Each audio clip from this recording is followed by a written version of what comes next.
अब हम इसकी एक प्रैक्टिकल एग्जांपल करके देख लेते हैं। मेरे पास एक वेरिएबल है var a इक्वल्स टू 6, यहाँ पर आके मैंने लिखा a प्लस प्लस, आउटपुट देखते हैं 7। a में 7 हो चुका है, a में एक इंक्रीज हो चुका है। अगर इस प्लस प्लस को मैं पहले लगा दूं, अब भी 7 है, कोई डिफरेंस नहीं है। माइनस माइनस करके देखते हैं, 6 था 5 हो गया। तो ये आप इस तरीके से अप्लाई कर सकते हैं। For example a plus plus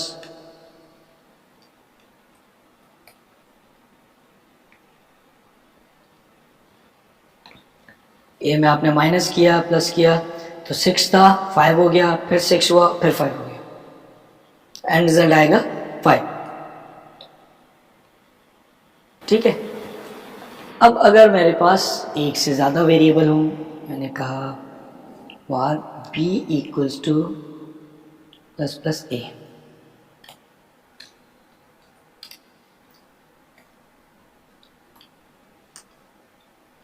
अब क्योंकि प्री इंक्रीमेंट है तो पहले वेरिएबल इंक्रीज होगा, a में अपडेट होगा, a हो जाएगा 7 और फिर b में असाइन होगा, तो a में भी 7 आएगा और b में भी 7,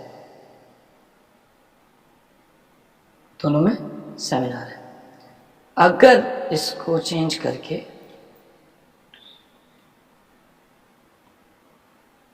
अब a में 7 है लेकिन b में 6 है, क्यों? क्योंकि आपने अप्लाई किया है a plus plus. a plus plus क्या करेगा, यहां पर पहले वैल्यू ले आएगा और फिर जाके इसको अपडेट कर देगा। तो अब रिजल्ट ये बन गया है। जब रिजल्ट ये बन जाएगा तो आउटपुट होते वक्त a 7 और b 6 आएगा। इसी तरीके से अगर आप डिक्रीमेंट ऑपरेटर अप्लाई कर रहे हैं a माइनस माइनस, तब हो ये रहा है कि पहले a की वैल्यू आएगी जो कि होगी 6 और फिर माइनस माइनस ऊपर जाके डिक्रीमेंट करेगा। इस वक्त तो मैंने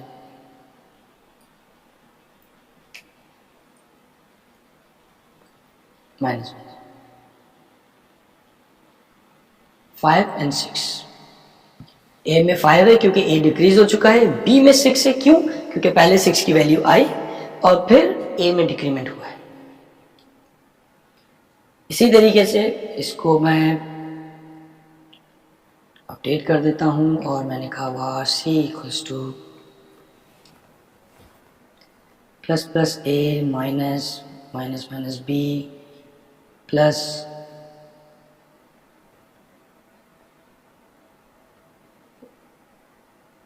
माइनस माइनस a। अब हमें इसको इवेलुएट करना है कि ये एक्सप्रेशन इवेलुएट कैसे होगी। तो सबसे पहले आप ये देखें कि प्लस प्लस a, इसका मतलब ये है, मैं इसको यहाँ पे इवोल्यूशन यहाँ पे ऐड करूँगा। प्लस प्लस a का मतलब ये है कि पहले a में जाके एक इंक्रीज करो, तो a हो गया 7 और फिर उसकी वैल्यू लेकर आओ, तो यहाँ पर 7 आ चुका। फिर माइनस माइनस b, तो आप कह रहे हैं पहले a में b में डिक्रीमेंट करो और फिर उसकी वैल्यू लेकर आओ, तो b हो चुका 2 और फिर उसकी वैल्यू यहाँ पर आई तो ये आ गया 2। फिर आप कह रहे हैं माइनस माइनस a, यानी कि a में पहले डिक्रीमेंट करो और फिर उसकी वैल्यू लेकर आओ, तो अब a चेंज होकर हो गया 6 और a की वैल्यू आ गई यहाँ पे 6। अब इस पे अर्थमेटिक अप्लाई हो जाएगा, 7 माइनस 2 5 प्लस 6 ये हो गया 11। अब इसका हम आउटपुट देख लेते हैं, क्या a में 6 है, b में 2 है और c में 11 है या नहीं। ये हम आउटपुट चला के देख लेते हैं।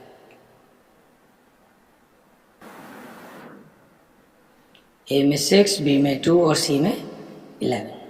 तो इस तरीके से आप मल्टीपल एक्सप्रेशंस आपकी बन सकती हैं जिसको आप इवेलुएट करेंगे, और ये आपके पास बहुत सारी एग्जांपल्स बन सकती हैं पोस्ट इंक्रीमेंट प्री इंक्रीमेंट करके। जितना कॉम्प्लेक्स आप करना चाहें आप करके इसको इवेलुएट कर सकते हैं। सॉफ्टवेयर डेवलपमेंट के दौरान जब आप कोडिंग कर रहे होते हैं तो आपको अक्सर ऐसी रिक्वायरमेंट आती है कि आप अपने वेरिएबल को इंक्रीज करना चाहते हैं बाय 1, सिर्फ 1 नंबर से, या डिक्रीज करना चाहते हैं 1। ये थोड़ी सी इसकी फ्रीक्वेंसी ज़्यादा है। फॉर लूप से जब हम पढ़ेंगे, एरेज पढ़ेंगे, तो उनमें ये चीज़ें आपकी फ्रिक्वेंटली यूज़ होती हैं कि आपको अपने वेरिएबल को सिर्फ इंक्रीमेंट बाय 1 करना है, उसमें 2, 3, 4 नहीं चाहिए, इंक्रीमेंट बाय 1 करना है। तो उसके लिए हमारे पास स्पेशल ऑपरेटर्स मौजूद हैं जिसे इंक्रीमेंट और डिक्रीमेंट ऑपरेटर कहते हैं। इंक्रीमेंट ऑपरेटर यानी कि आप अपने वेरिएबल में सिंगल 1 इंक्रीज करना चाह रहे हैं। डिक्रीमेंट यानी कि आप अपने वेरिएबल से 1 डिक्रीज करना चाहते हैं। इंक्रीमेंट ऑपरेटर अप्लाई करने के लिए प्लस प्लस 2 बार अप्लाई कर देते हैं तो वो उस वेरिएबल को इंक्रीज बाय 1 कर देता है। माइनस माइनस 2 बार अप्लाई कर देंगे तो वो 2 बार डिक्रीज कर, 1 बार डिक्रीज कर देगा। 2 बार अप्लाई करेंगे माइनस माइनस तो वो 1 डिक्रीज कर देगा। इन ऑपरेटर को यूनिरी ऑपरेटर भी कहते हैं। यूनिरी ऑपरेटर क्या होते हैं? जो कि जिनको ऑपरेट करने के लिए किसी दूसरे ऑपरेंड की जरूरत नहीं होती। आपने लिखा a plus plus, a minus minus, unary operator है। जबकि फॉर एग्जांपल आपको माइनस करना है तो 2 वेरिएबल जरूरी, a माइनस b लिखेंगे ताकि 2 वेरिएबल में माइनस हो सके। तो यूनिरी ऑपरेटर वो ऑपरेटर्स होते हैं जो कि सिंगल एलिमेंट पे, सिंगल वेरिएबल पे अप्लाई हो सकते हैं। इंक्रीमेंट और डिक्रीमेंट के जो ऑपरेटर्स हैं वो सिंगल वेरिएबल पर अप्लाई होते हैं। आप प्लस प्लस ए या ए प्लस प्लस। अब इसमें एक और भी चीज़ है कि जब आप वेरिएबल में इंक्रीज करना चाह रहे हैं तो आप वेरिएबल के, फॉर एग्जांपल आपने वेरिएबल में var a इक्वल्स टू 5, अब आप उसमें इंक्रीज करना चाह रहे हैं बाय 1, तो आपने लिखा a प्लस प्लस, या आप लिख सकते हैं प्लस प्लस ए प्लस प्लस लिखते हैं, इसका मतलब ये है ये पोस्ट फिक्स है। और प्लस प्लस अगर आप पहले लिख दें तो ये इसका मतलब है प्रीफिक्स है। क्या हम इंक्रीज और डिक्रीज अपने एग्जिस्टिंग प्लस और माइनस के ऑपरेटर से नहीं कर सकते? बिल्कुल कर सकते हैं। हम var a इक्वल्स, जैसे कि आप यहाँ देख सकते हैं var a equals to 12, a equals to a plus 1, a equals to a minus 1, ये भी हो सकता है। या फिर var b equals to 12, b plus equals to 1, b minus equals to 1, ये भी आपको 1 इंक्रीज या डिक्रीज करके देगा। तो फिर इंक्रीमेंट डिक्रीमेंट ऑपरेटर में क्या फर्क है? यहाँ पर आपको इन ऑपरेटर्स में आपके पास क्या बेनिफिट है या नुकसान है कि आप एक के बजाय इस यहाँ पे 5 भी लिख सकते हैं, यानी कि प्लस 5 कर दो, माइनस 5 कर दो, प्लस 10 कर दो, प्लस 20 कर दो। ये ऑपरेटर्स आप वहाँ पे अप्लाई करें। इंक्रीमेंट और डिक्रीमेंट ऑपरेटर सिर्फ सिंगल इंक्रीज और सिंगल डिक्रीज के लिए अप्लाई होते हैं। इस एग्जांपल में आप देखें, एक वेरिएबल है var age इक्वल्स टू 12। अब आपने अप्लाई किया प्लस प्लस एज, तो ये एज को इंक्रीज कर देगा और एज हो जाएगी 13। फिर आपने माइनस माइनस एज लिखा तो एज डिक्रीज हो जाएगी। ये आपका प्रीफिक्स है, यानी कि आपने पहले ऑपरेटर अप्लाई किया प्लस प्लस 2 मरतबा, वैल्यू पास किए, वेरिएबल पास किया है, प्लस प्लस एज वो इंक्रीज हो जाएगा, माइनस माइनस एज वो डिक्रीज हो जाएगा। इसी तरीके से पोस्ट फिक्स, आपने var एज लिखा वेरिएबल, फिर आपने लिखा एज प्लस प्लस इंक्रीज हो गया, एज माइनस माइनस डिक्रीज हो गया, वेरिएबल ही अपडेट हो गया दोनों में। तो अब फर्क क्या है? पहले वेरिएबल लगाने में ऑपरेटर प्लस प्लस पहले लगाने में और ऑपरेटर बाद में अप्लाई करने में क्या डिफरेंस है? प्रीफिक्स और पोस्ट फिक्स, अगर आप वेरिएबल पे अप्लाई कर रहे हैं और उसका रिजल्ट कहीं और असाइन नहीं करे किसी और वेरिएबल में, तो आपको कोई डिफरेंस नजर नहीं आएगा। प्रीफिक्स और पोस्टफिक्स में आपको कोई डिफरेंस नजर नहीं आएगा। जैसे कि हमने एग्जांपल में देखा था, प्लस प्लस एज लिखा तो एज प्लस प्लस लिखा तो एज इंक्रीज तो हो गई, एज के वेरिएबल अपडेट हो गया, लेकिन हमें फर्क नजर नहीं आ रहा था। क्यों? क्योंकि जब हमने प्लस प्लस एज किया था उसके आउटपुट को, वो भी एक कुछ वैल्यू रिटर्न करा, उसे हम कहीं असाइन कर सकते हैं, वो हमने कहीं स्टोर नहीं किया। जब हमने स्टोर नहीं किया तो इस वजह से हमें कोई डिफरेंस नजर नहीं आ रहा। अगर आप इसको इस तरीके से करें, var age equals to 12, var b equals to plus plus age, या b equals to as plus plus, अब डिफरेंस है। अब क्या होगा कि अगर आपने प्रीफिक्स यूज किया है, यानी कि आपने लिखा है plus plus age, plus plus age कहता है कि पहले एज के वेरिएबल में इंक्रीमेंट करो, क्योंकि प्रीफिक्स है तो कहता है जिस वेरिएबल पे ऑपरेटर अप्लाई हो रहा है उस पर इंक्रीमेंट करो और फिर उसकी वैल्यू लाके इस पर्टिकुलर पॉइंट पे अप्लाई करो। पोस्ट फिक्स क्या कहता है?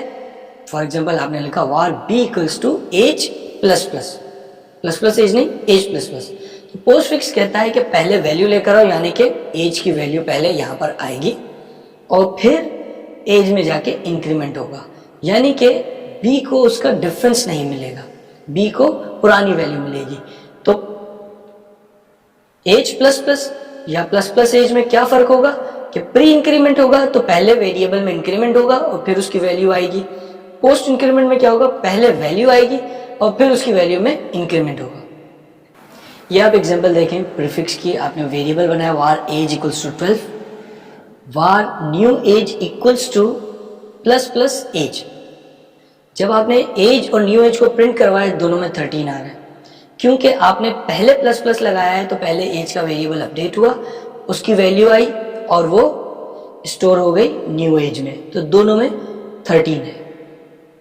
लेकिन अगर आप पोस्ट फिक्स यूज करें var age equals to 12, var new age equals to 12 plus plus age plus plus, var new age equals to as plus plus. अब क्या होगा, अब होगा ये कि जो एज है वो तो इंक्रीज हो जाएगा 13 से, लेकिन न्यू एज में वैल्यू आएगी 12। क्यों 12 आएगी, क्योंकि आपने लिखा age plus plus postfix, तो एज की वैल्यू पहले आई न्यू एज के एक्सप्रेशन में और फिर उसमें जो भी वैल्यू थी वो जाकर एज को अपडेट कर देगी। तो एज अपडेट हो जाएगा 13 से, लेकिन जो वैल्यू आई थी वो 12 थी न्यू एज में, इसलिए न्यू एज अपडेट नहीं हुआ, न्यू एज के पास 12 ही रहेगा। ये एक और एग्जांपल है, इसको देखें। इस एग्जांपल में आपने वेरिएबल बनाया var a equals to 4, var b equals to 2, var c equals to a plus plus minus b। अब आप क्या कह रहे हैं, आप कह रहे हैं कि a प्लस प्लस यानी कि a में पहले वैल्यू a की यहाँ पर आएगी और फिर a में इंक्रीमेंट होगा और उसमें से b माइनस कर रहे हैं, तो a पे तो क्यों प्लस प्लस अप्लाई हो रहा है, तो a हो जाएगा 5, b पे कोई ऑपरेशन नहीं है, b रहेगा 2, c में जो वैल्यू ये एक्सप्रेशन इवेल्युएट होगी a प्लस प्लस, तो a का 4 यहाँ पहले आ चुका था और बाद में जाकर उसमें a में इंक्रीमेंट हुआ था, तो c के पास जो a आया वो 4 था, उसमें से माइनस किया b में 2 है, तो 4 माइनस 2 आउटपुट आया 2। इसी तरीके से एक और एग्जांपल है, a equals to 4, b equals to 2, c equals to plus plus a plus b। अब आप कह रहे हैं कि पहले a में इंक्रीमेंट करो फिर a की वैल्यू लेकर आओ, तो अब a में तो 5 हो जाएगा क्योंकि a पर ही ऑपरेटर अप्लाई हो रहा है, b में 2 ही रहेगा क्योंकि b पे, c में आप कह रहे हैं पहले a में इंक्रीमेंट करो और फिर उसकी वैल्यू लेकर आओ, तो a हो जाएगा 5 और फिर a की वैल्यू आ जाएगी आपके पास यहाँ पर 5, अब हो जाएगा 5 प्लस 2 7। ये एक थोड़ी कॉम्प्लेक्स एग्जांपल है, इसमें मल्टीपल ऑपरेटर्स अप्लाई हो रहे हैं। यहाँ पर आपके पास है var a equals to 4, var b equals to 3, var c equals to a plus plus plus minus minus b minus minus minus a। अब आपने इसमें यूनरी ऑपरेटर अप्लाई किया हुआ a पे और b पे, और इसके अलावा आप इन पे अर्थमेटिक भी अप्लाई करें प्लस प्लस, तो पहले इंक्रीमेंट और डिक्रीमेंट ऑपरेटर्स इन तीनों पर अप्लाई हो जाएंगे, उसके बाद उनकी वैल्यूज यहाँ पर आएंगे और उसमें अर्थमेटिक अप्लाई होगा। तो आपने कहा a प्लस प्लस यानी कि a में जो भी वैल्यू है वो लेकर आओ, a की वैल्यू c के पास आ जाएगी और a में इंक्रीमेंट हो जाएगा, a हो गया 5, तो नीचे आ गया 4 और a में चला गया 5 प्लस उसके बाद है माइनस माइनस b। अब ये जो माइनस माइनस b है ये कह रहा है पहले b में डिक्रीमेंट करो और फिर b की वैल्यू लेकर आओ, तो b में डिक्रीमेंट का मतलब है b हो जाएगा 2 और b की वैल्यू आ जाएगी यहाँ पर 2, a में 4 था प्लस 2 आ गया माइनस, अब है फिर माइनस माइनस a। जब a प्लस प्लस चला था तो c के पास तो 4 आया था लेकिन a इटसेल्फ 5 हो गया था, तो अब जब आप माइनस माइनस a कर रहे हैं तो ये कर ये रहा है कि a को 5 ले रहा है क्योंकि a इंक्रीज हो चुका है, 5 हो चुका है। यहाँ पर होगा ये कि a 5 था, डिक्रीज होगा, पहले a 4 हो जाएगा और फिर उसकी वैल्यू आएगी, यानी कि पहले डिक्रीमेंट होगा 5 से 4 होगा और फिर a यहाँ पर आएगा एज अ 4, तो 4 प्लस 2 माइनस 4, तो 4 जब 4 में प्लस 2 हुआ 6 और उसमें फिर से माइनस 4 हो गया, तो रिमाइंडर बच गया